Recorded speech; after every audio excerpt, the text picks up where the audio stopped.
Welcome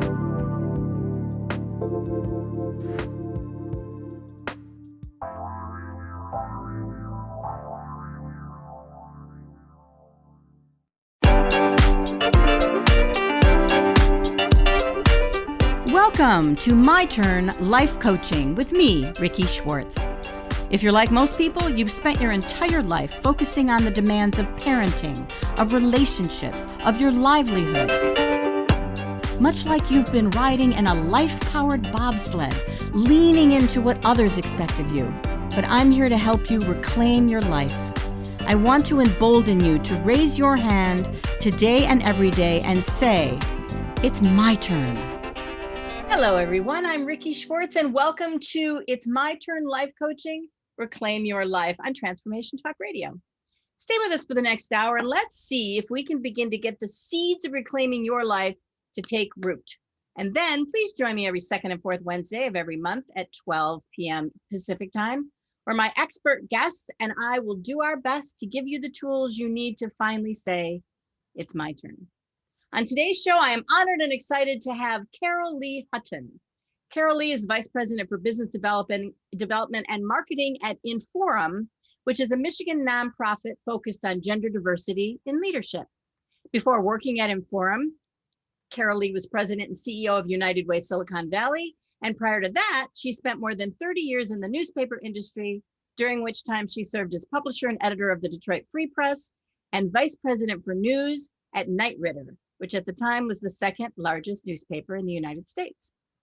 I selected Carole Lee today for this interview because of her organization, Inforum, because it's the only professional organization in Michigan and one of the few in the country that combines networking, professional development programs, a forum for new ideas, well-seasoned research, all designed to assist in accelerating careers for women. It is truly a unique and inspiring organization, and Carole Lee is truly a unique and inspiring woman. And I selected one of Carole Lee's favorite topics of late, called allyship, for the interview, because I can't think of a topic that is more socially or culturally or historically relevant at this time. Today, Carole Lee will be talking about leveraging men as allies for women and leveraging white women as allies to women of color, and why doing so is so valuable for both genders and all races. Carole Lee, welcome to My Turn Life Coaching, and thank you so much for being here. Thank you, Rikki. I'm delighted to be here. Thank you. So at the beginning of every interview, I ask our guests to kind of fast track a connection with our listeners. So I always ask you guys the same question. What are your personal core values, and in particular, the ones that align with our interview today? So my personal core values really have evolved over the years, and now that I'm closer to retirement age, they definitely are different than they were sort of earlier in my career. For sure, for me right now, it's empathy, it's compassion, it's representation, which I believe is a more accurate way to discuss diversity, and it's fairness, which I think is something that we strive for. And strictly speaking, representation is the one that most specifically addresses what we're talking about today. But they all really apply because they apply to everything. Empathy is a critical leadership skill. It's a critical allyship skill, absolutely core to that. Compassion is how I want to be treated, and I expect that I should treat others that way. Fairness is what I strive for. And representation is what I've come to believe is the way really to think about diversity in the broadest possible sense in order to really make that commitment to it. Fabulous. Short segue, I would have to believe that having fairness as one of your core values can be very frustrating at times like this. It feels like nothing right now has been fair for a long, long time in general. Life hasn't been fair. COVID hasn't been fair. The response to COVID hasn't been fair or certainly righteous. So I got to believe you're struggling with that one a little bit. What I think is that I no longer have an expectation that life is fair or that the world is fair or that the universe is fair. I do have an expectation that I can apply fairness. And when I can apply fairness to someone else, I expect others to apply fairness to me. So it's very much a personal value. I have no illusions that, that there's this overwhelming fairness out there in the world. Thank we know goodness. every day, we know that that's not true. But how we respond and what we do and what we strive to do, I think, can be done in fairness. And interestingly, before you asked me this question, just a couple of weeks ago, because of a program we were doing at Inforum, I took a test on values, and what emerged as a sort of a survey of my mind, right? What emerged, and fairness was still there. And I think that probably harkens back to my old journalism days, where I don't believe there is such a thing as objectivity, but I always believe there's such a thing as fairness, and fairness is what you always worked for. I love that. Do you happen to have handy the website of that survey? Because I use it in my life coaching. I'm always bringing it up in my interviews. So if there's a quick way for people to assess their core values that you could come up really quick, that would be great. Do you have that handy? I don't have it handy. I'm sure I can get it to you, but I don't. Get one of the breaks. If one of the breaks you give the site to Jacob, he can put it up at that time. How's that sound? I will look for it. Sure. Perfect. Thank you. Okay, so let's set the table a little bit before we dive into it at a high level. What is allyship? So as our title today suggests, allyship is action, right? It's action that's in support of the underrepresented. So allyship is a commitment to building relationships, but it has to be, those relationships have to be based on trust and consistency and accountability and action. Allyship requires people to speak up, whether it's to call out microaggressions or to tackle structural change, right? And I think most people by now maybe understand this, but it always bears repeating that microaggressions are those subtle slights and snubs that devalue people. When someone looks at maybe a woman of color or a woman of color with natural hair and says, "You don't look like a lawyer," or when someone talks over a woman in a meeting, which is a phenomenon that's been so well documented that we now call it speaking while female. Yes. That what someone says to a young woman who just has great news to celebrate. Well, congratulations. Was that a scholarship for minorities? Those are microaggressions, and the pretense that they're harmless is just that, it's pretense. And those are some of the small things allies take on, but allies also take on some of the burden that's traditionally been borne by, the injured party, people who are injured by bias and discrimination. Allies take on the responsibility to help inform and educate and remove obstacles to achieve a true culture of equity and inclusivity. I really like an emerging synonym for ally, which is accomplice.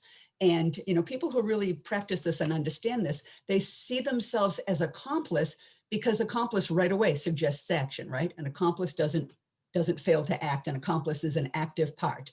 And putting a more sort of positive spin on that word, because it sometimes has a sort of crime associated connotation. The truth is that an accomplice is really what an ally should be. There's a really big difference between being not sexist or not racist and being anti-sexist and anti-racist. Yep. The latter require working against the discrimination that lots and lots and lots of data tells us still dominate the collective American workplace, right? So allies are people who amplify other voices. They call out barriers and biases that inhibit progress. They act as role models in their commitment to diversity, equity, and inclusion. And they work on systemic change, not cosmetic change.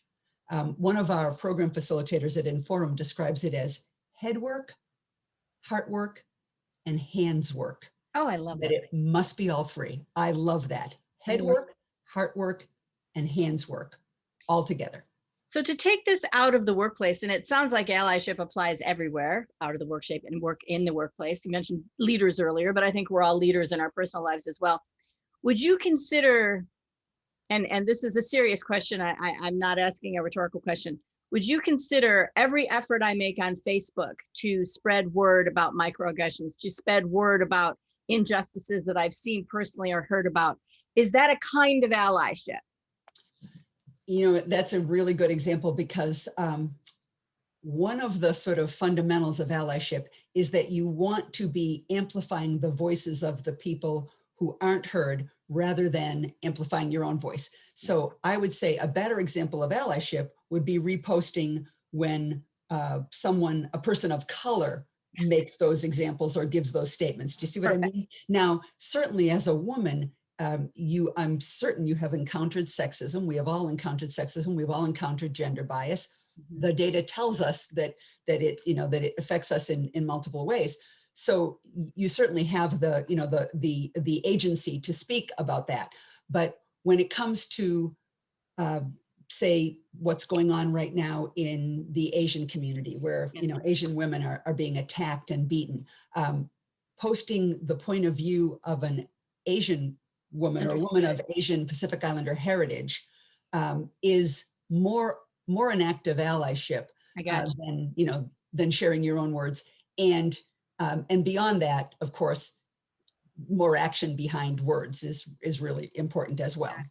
Got it. Thank you. Thank you. I've learned more in the past 5 minutes, and I think I have in a couple of days. So thank you. So you've touched on it, right? But let's boil it down to who needs allies. Let's talk about the underrepresented, let's say right now. Okay. So women need allies. Women need men as allies. They need men as allies because men dominate positions of leadership and power. That's not a suggestion or an assumption. That's data, right? Men dominate positions of leadership and power in our society, in our working world. They just simply do. Women of color need both men and white women as allies because white women, even though they are not in the dominant position vis-a-vis white men, white women still have a privilege that women of color don't have. So white women must serve as allies to women of color. And again, all you have to do is look at the numbers and look at what we're able to achieve as a society to see that this need is there. But the truth is, anyone with the advantage of any privilege or any power can be an ally to those who don't have that, because anyone who's underrepresented needs allies to overcome that disadvantage. Mm-hmm. So that can be a lot of different people when you think about it. That can be about gender, it can be about race, it can be about sexual orientation, it can be about gender identity, it can be about differently abled, and I mean, on and on, right? That can be a very, very long list. We at Inform, we tend to focus on gender and on the intersectionality of gender and racial ethnic bias, but in the broadest sense, anyone holding less power and lacking privilege needs allies. Understood. And I would say it's always going to fluctuate. I don't think we would have even considered Asian Americans as being needing allies 2 years ago, a year and a half ago. Now, all of a sudden, because of many overriding circumstances, they kind of have risen to the top. They need allies, I would say, more than ever. Would you agree? It's interesting. What I think people in the Asian American and Pacific Islander community would tell you is that there's always been a sense that Asian people and Asian women in particular need allies because there are fairly severe stereotypes out there about women of Asian and Pacific Islander heritage that are really limiting and unfair. It is true that in the United States, women of Asian heritage tend to do a little bit better than, say, Black women or Hispanic women. That is true. Okay. But they will also tell you that they have felt tremendous discrimination and been victimized by stereotypes throughout their lives. And they do feel that sense of otherness that really all people of color experience, in this country, which is, dominated by white people. Perfect. That helps a lot. Thank you so much. So we're right now going to take our first break. Folks, you're listening to My Turn Life Coaching, Reclaim Your Life with me, Rikki Schwartz. We're going to take a break. And when we come back, we're going to dive a little deeper into allyship, namely what it is and what it's not. Stay tuned. We'll get back in 3 minutes with Carole, Lee Hutton.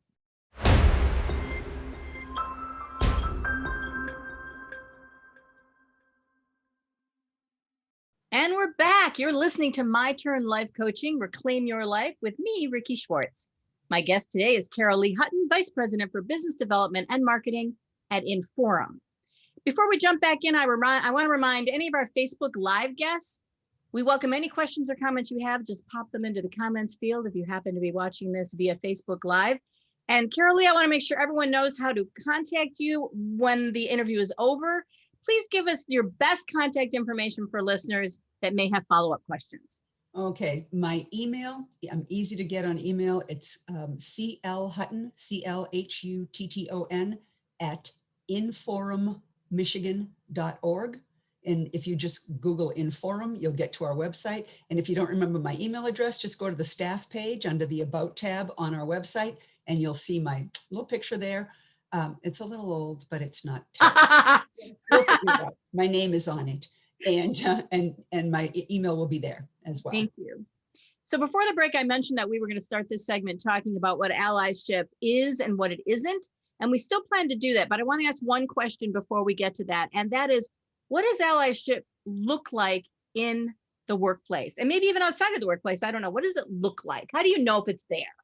Well, it takes place everywhere. So, for example, in a meeting when, someone's being talked over and you call that out, that's allyship. When someone who's not at the table is being discussed and you represent them, that's allyship. In private conversation, when something clearly requires clarification, that's allyship.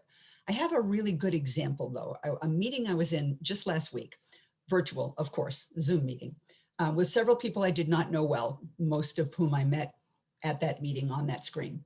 And a man in the meeting made a reference to what he called cancel culture and the complaints about what he described as old cartoons, the Bugs Bunny family of cartoons. Yes. That meant no harm. Old cartoons that meant no harm. And what I did in the most respectful way that I could was to explain to him that what feels like cancel culture to him feels like accountability culture to many others. And what he thinks of as old cartoons that that we all grew up with that meant no harm are really understood by many to be very clear, stark, painful examples of racism and sexism so ingrained in the time they were created. Now, I consider it my responsibility to point that out. And I consider it my responsibility to do so very respectfully and courteously.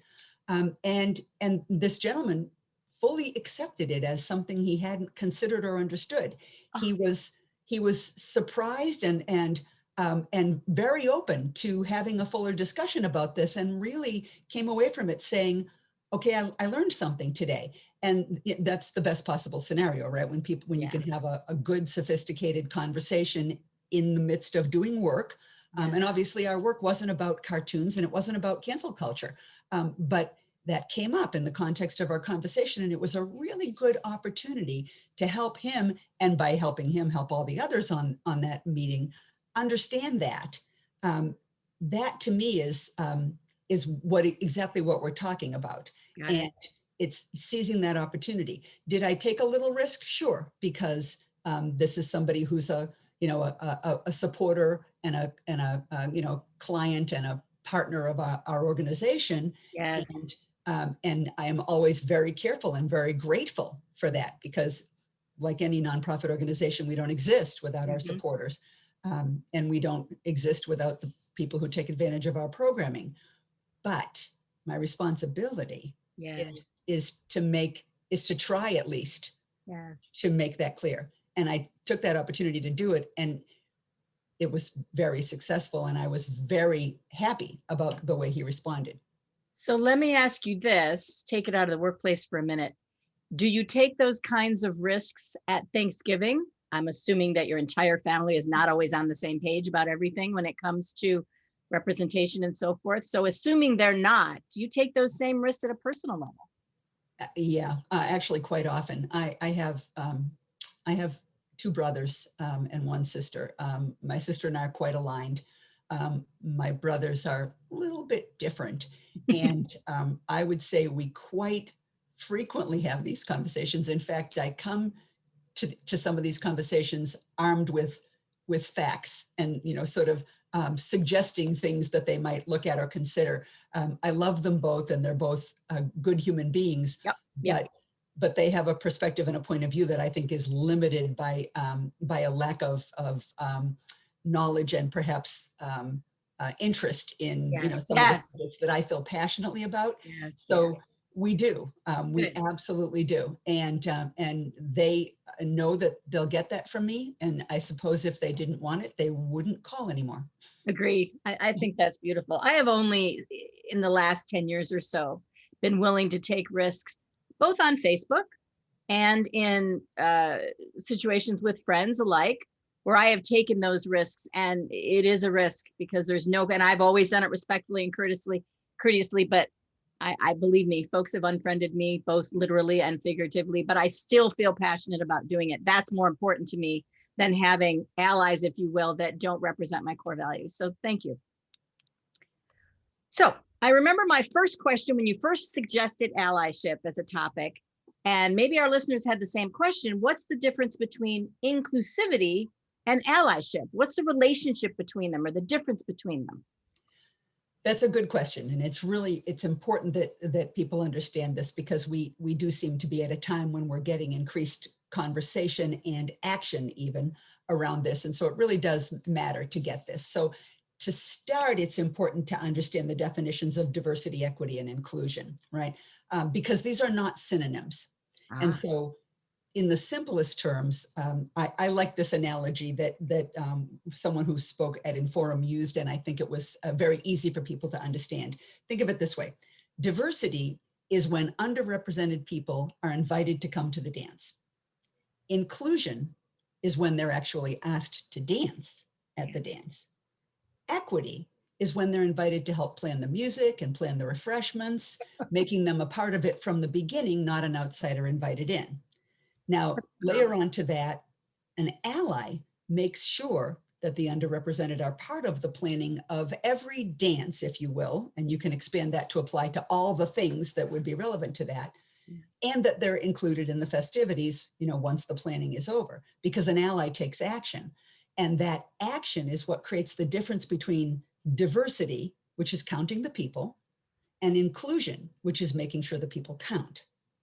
So you're just full of amazing platitudes. I love that one, Carole. And that is fundamentally true. It really is. It's so important to understand the difference between diversity and inclusion, because a lot of us have talked about diversity for decades and not made any difference, right? But you have to think of allyship as a tool for inclusivity, right? And a movement toward equity. I'm sure many of the people watching and listening today have seen those illustrations of equity where you have, 4 people ranging from a small child to a tall adult to a disabled person in a wheelchair, all trying to ride the exact same bicycle at the exact same size, which would be equality, right? Yes. That's a fail for everybody but the one tall, able-bodied adult. There's another one that shows 3 people standing outside a ballpark at varying heights, where a fence obscures the view of the game. And equity or equality is giving them all the same box to stand on. And the tallest person can just be higher over the fence, and the medium height person sees the ball game and the short person still doesn't. Or you redistribute those boxes so that the smallest person has multiple boxes, and then everybody can see the game. That's equity, right? So allyship is a tool for equity, and equity is the end game for inclusivity. Yes, I understand.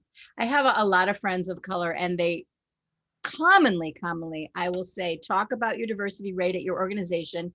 And of late, they have said lots of diversity, very little inclusion, hardly any equality. So to me, that suggests allyship. That seems to be one of your key tools to changing that trend. Yes? Yes, absolutely. And because that is what happens. Yeah. Okay, perfect. So speaking of differences, one last thing before we go to break, we have about 2 minutes. What's the difference between an ally and a friend, or an ally and a mentor? What are those distinctions? You already gave some really good ones with regard to the other terms. Now talk to me about the difference between an ally, a friend, and maybe a mentor. Sure. So, many of us have friends at work, but it's not necessary to have friends at work to be successful, right? You want to be friendly with colleagues, but they don't necessarily need to be your personal friends. And in fact, those in a position to help us most with our careers are not often the same people we would choose as our personal friends, but they could still be our allies. I want to be an ally to my friends of color, but I want to be an ally regardless of whether the underrepresented people in my workplace are my personal friends or simply my colleagues with whom I have a good relationship. Friendships tend to be one-on-one. They tend to be very intimate relationships, but an ally to one person will never move the needle. an ally even to one group, like, someone is the executive sponsor of an employee resource group in a large workplace, Right. and they see themselves as being an ally to that group. That doesn't move the needle. Gotcha. That doesn't change systems. You want to be an ally to all in order to make a difference. So friendship is a jewel, right? It's critically important, I believe, to our happiness and our survival. Mhm. Mentorship is very important to your career, your success, in any workplace and in any endeavor. But neither of those things is really changing systems. I understand. So And it's really a function of a big group being allied versus one-on-one being friended or mentored. Yes. exactly. And they're all desirable, but allyship is that tool really that gets you to the inclusivity that leads to equity. Gotcha. Thank you. So right now, Carole, we're going to take our second break. Folks, you're listening to My Turn Life Coaching, Reclaim Your Life with me, Rikki Schwartz. When we come back, we're going to discuss the actual steps and actions associated with being an effective ally. See you in 3.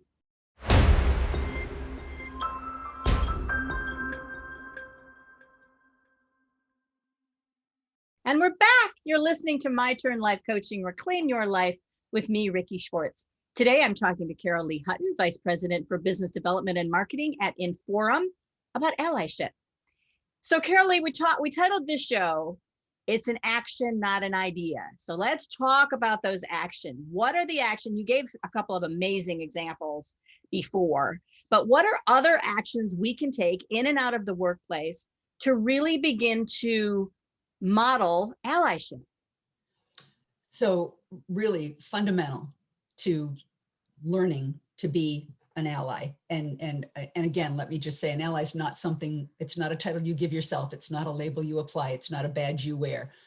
People to whom you are being an ally have to give you that label, have to recognize that behavior in you. But you start really by demonstrating curiosity, proactively seeking out different points of view, listening, learning, reflecting. People who are curious open themselves to new perspective. They engage in a exchange of ideas, a respectful exchange of ideas, right? And then they take what they learned and they act on it. So they use that learning to change their behavior. They question their own assumptions. Questioning our assumptions is a hard thing for us to do, really. So hard. It's very hard. And this is, I described it earlier as head work, heart work, hands work. Well, the head and the heart part really require this, questioning your own assumptions and wondering what you don't know that might be informing the opinions of others. And so starting with that curiosity is important. And another piece of that is not always relying on the people who've been harmed to tell their story over and over again. When we can get a man, and we have several men engaged in the forum, we have an entire roundtable of executive level men on a roundtable called Men as Allies. When we can get a man to talk to another man about why men must be allies to women to close the gender gap, right?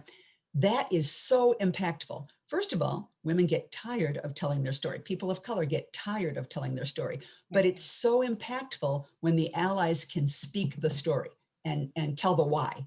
And that's really important. That's a big part of allyship, being able to tell the why, right? And is a function of that, Carole Lee, them saying, I used to think like this, and now I understand to think like this? Is that part of the powerful nature of it?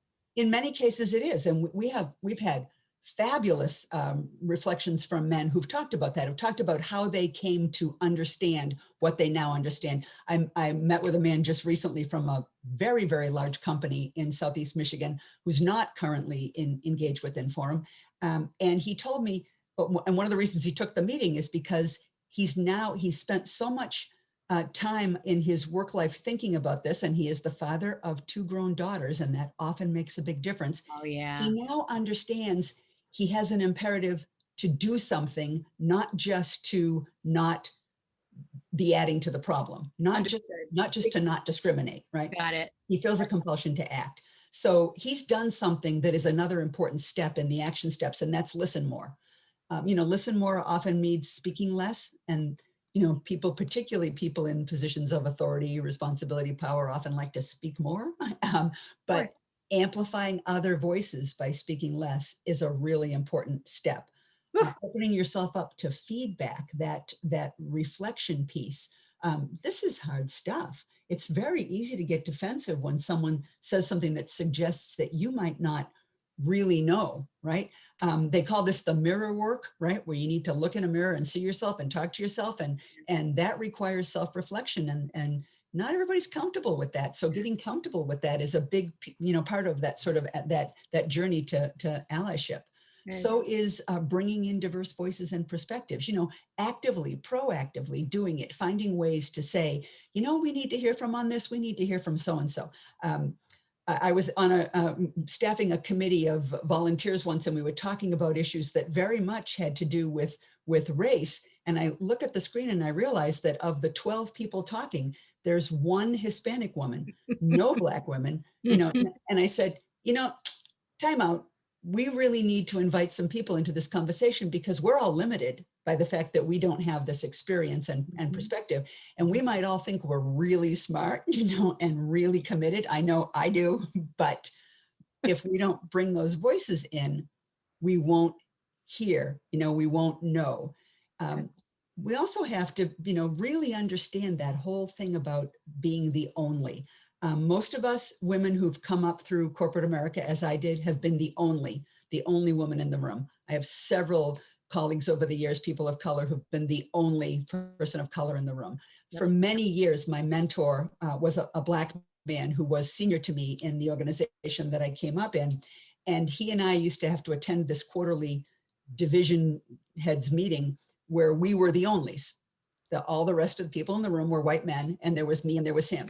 And we always made a point to go together. We walked in together. We told ourselves things about how smart and funny and powerful we were on the way to the meeting so that we could walk in there. This was before I knew about the Wonder Woman pose, right? But we walked in there usually chuckling, always smiling, and reveling in the fact that while they may see us as onlys, we saw ourselves as us. And we knew that we were, we brought a lot to that table.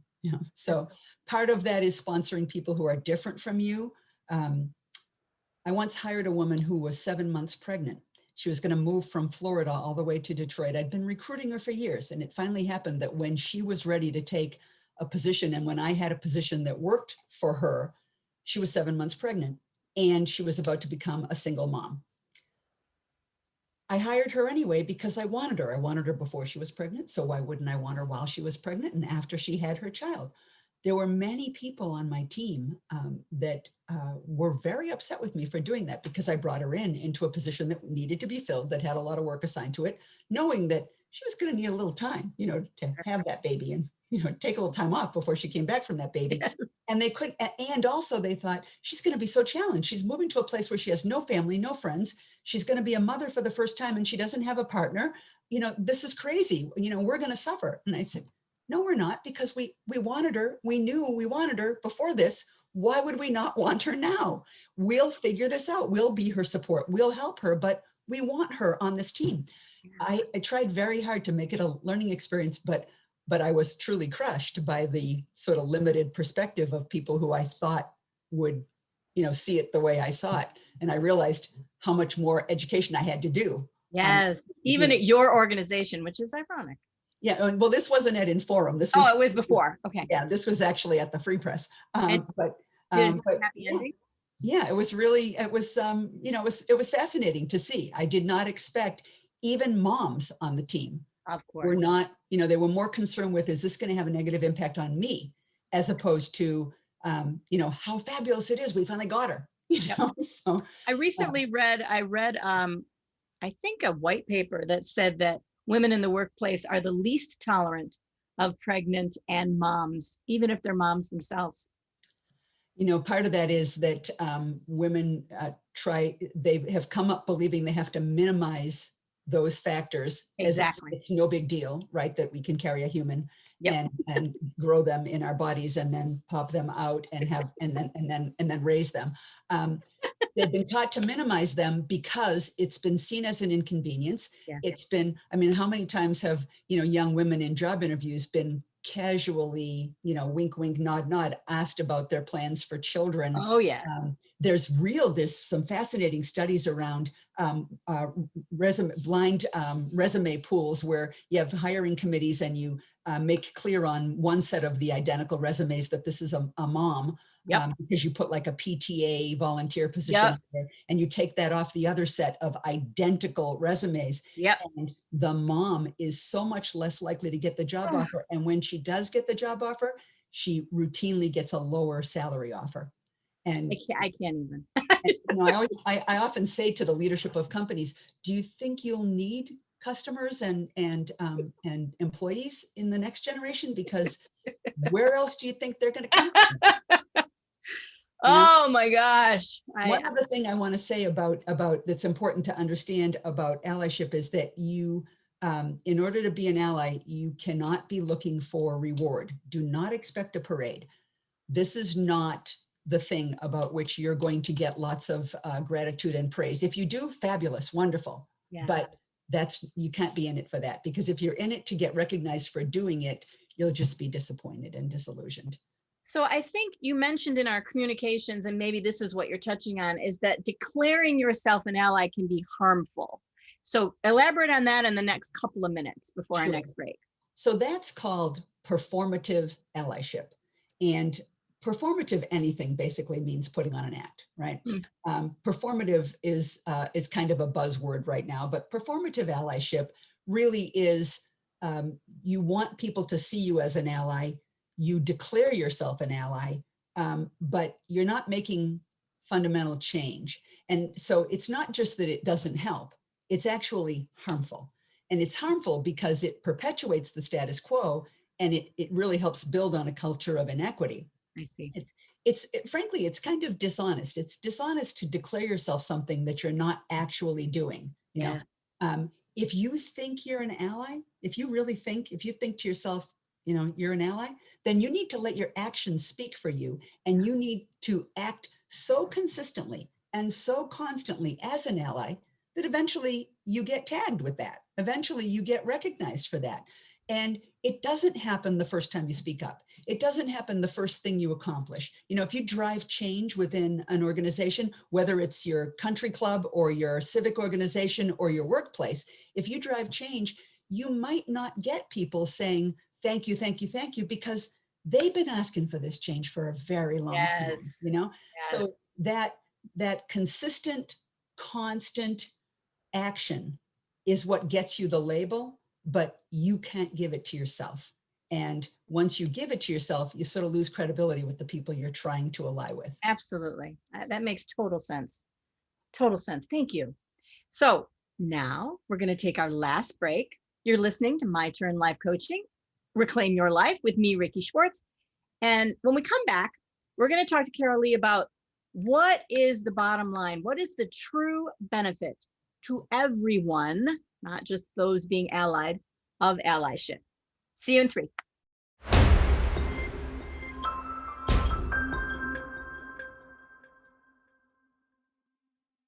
Welcome back. You're listening to My Turn Life Coaching, Reclaim Your Life with me, Rikki Schwartz.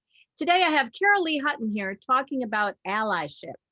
So Carole Lee, in the next 6 minutes or so, here's the most important question. What's the ultimate benefit to a workplace and a culture overall that truly includes allyship? Well, there's so much benefit.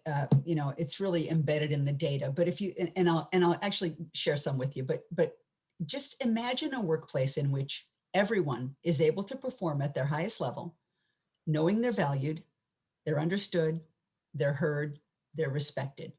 How can that not pay off, right? It pays off in a better culture, and a better culture translates to a better business. It simply does. I mean, there's a certain amount of logic in this, but there's also a lot of sort of, numbers that back it up. The truth is that the data about the value of diverse and representative teams has really been stacking up because we've been diversifying workplaces for quite a while. They're more innovative, they show higher collective intelligence, they result in improved bottom lines. But truly diverse teams really thrive in environments that include inclusivity and equity, right? And allyship is that critical tool. I mentioned earlier, you need to see allyship as a tool of inclusivity, and inclusivity is the road to equity. So think about this as you think about, the factors of success, right? One global study that looked at 22,000 companies said, if a company grows its leadership to 30% female, just 30% female, remember we're half the population, half the professional workforce, so just 30% female, that adds 6% in profitability to the bottom line. Who doesn't want 6% in profitability, right? The thing that confuses me, and you touched on it just then, is if we have an unbelievably diverse customer base, who on earth would have thought you wouldn't need as equally as diverse and inclusive staff that services those customers? It's really a bizarre concept when you think of it that way. It is, but it's taken us generations to get to the realization that we have a diverse customer base, right? For many, many years, if you think just about sort of traditional advertising, it was all aimed at the white man, like with the money, the man with the money, right? Yeah. Right, the titular head of the family. And then I remember very well I think it was in the 80s, when the auto companies realized that women bought the most cars. They realized that women drove the buy for cars. And the response was cup holders, because, well, moms needed to take their coffee when they dropped the kids off at school. And I remember falling into that as an editor in a newsroom, sending women to the auto show to review cup holders. And I think back on that and I think, oh God, how embarrassing. I can't believe I did that. Oh but my God. That was really the response back then. Now there's an understanding that, yeah, you need to be targeting, all your markets with all your products. But it's taken us a long time to get there. And it's taken us a long time to understand that, there's real data out there that companies with the most gender diversity are significantly, in one McKinsey study, 21% more likely to outperform peers on profitability, 27% more likely to have superior value creation. It goes on and on and on and on. And the thing is, it's not just random data that stares at you and you say, well, how could this be? There's really good psychological behavioral data that looks at why. Why is it that a team that's made up of people who aren't like one another would perform better? And it turns out, study after study shows, we actually perform at a higher level when we're with people that aren't just like us, because when we're with people who are just like us, our comfort level is high, and that takes our innovation and our sort of intellectual capacity a little bit lower. They're a little bit more complacent under those circumstances. Exactly. Kind of relaxing into each other. I see. MIT at the Sloan School did a fabulous report that showed a study that showed that teams that are diverse have higher collective intelligence than teams that are not. And they're not saying that, and they were talking gender diversity, and they're not saying, oh, women are smarter than men, so if you put women on the team, the collective intelligence goes up. What they're saying is the collective intelligence goes up because when you put men and women on the same team, we all work at a higher level. Yeah. We all have more to prove, and we don't take as much for granted. So the behavioral data explains the financial data, and all of it adds up to, boy, looks like common sense to me. Why wouldn't you want this in your workplace? And so some of this is what's driving more of these conversations, right? Then there's the simple fact that an inclusive economy is a healthier, more viable, more sustainable economy, and who doesn't want that, right? Mm-hmm. So it's the data behind the results. It's the studies and the data around human behavior, which is just so fascinating. Yeah. All add up to the most richly, not only diverse, but inclusive and equitable workplaces. And I would argue country clubs and civic organizations and any other, place and way that people associate. Mm-hmm. The richness of that is what drives performance and success. And isn't that what we all want? We all want what we're doing to be successful. I could literally talk to you about this for an entire day. Just magnificent points. I appreciate your data always. I know you're data driven, as am I. We're both blue energy if you've ever taken the Discovery Insights survey. So bless your heart. Before we close out, let's make sure you share your and Inforum social media handles with our listeners, or maybe just Inforum's, it's up to you, so they can find you again. Go ahead and Sure, spill that sure. out for us. Absolutely. So we're on Facebook and LinkedIn as Inforum Michigan. We're on Instagram as Inforum_MI, lowercase mi. We're on Twitter because we're really cool, at Inforum MI, uppercase, all one word, Inforum MI. I always joke about our social platforms because as someone who I am on all these social platforms, but I don't use them all equally. But it's really important because we have conversations on all of them, and we want people to feel the opportunity to, to get into those conversations with us. And I'm on all of them. My Twitter is Hutton CL. My Instagram is CL Hutton. And on LinkedIn and Facebook, I'm Carole Lee Hutton. Beautiful. So guys, I think if anything about this discussion inspired you to think more about something, or make you question your own behavior or those around you, go to any of those sites and just thank Carole for her insights. And I think that other people read that, and that'll be your little tiny bit of allyship. So I encourage you to do that. If any listeners are interested in finding out more about my personal and professional life coaching services and how they're designed to help you reclaim your life, go to myturnlifecoaching.com. And there you can also go to the podcast tab to find recordings of this and all my Transformation Talk radio shows. Again, Carole, thank you for introducing us to allyship. I had a wonderful time, as I always do. In our next podcast, I'm going to be talking about a topic that is near and not so dear, I should say, to many of us, and that's the topic of procrastination. Find out why it's not related to laziness or poor time management, as you might think. So why on earth do we choose to do something that we know will hurt us? Join me for that show Wednesday, the 26th at noon Pacific time, and be prepared to jump into the conversation via telephone or a live Facebook comment. I know there are procrastinators out there. Please tune into that show. As always, special thanks to my amazing producer, Jacob Kappas, who always makes this process so effortless for myself and my guests. And finally, I'm going to close out this interview, as I will every interview, with one of my favorite quotes related to life transformation. Today's quote is from famous cultural historian Thomas Berry, and he wrote, "The greater the diversity, the greater the perfection." Till next time, be thinking about what you can do to reclaim your life. Thanks again, everyone. Thanks so much for tuning into My Turn Life Coaching with me, Rikki Schwartz. Now, before you go, ask yourself this question. At my memorial service, what do I want folks to say was my passion? What do I want them to say was my purpose? If you don't know, or you don't think they'll know, then it's time to say it out loud. It's my turn. Visit myturnlifecoaching.com today and let me help you reclaim your life.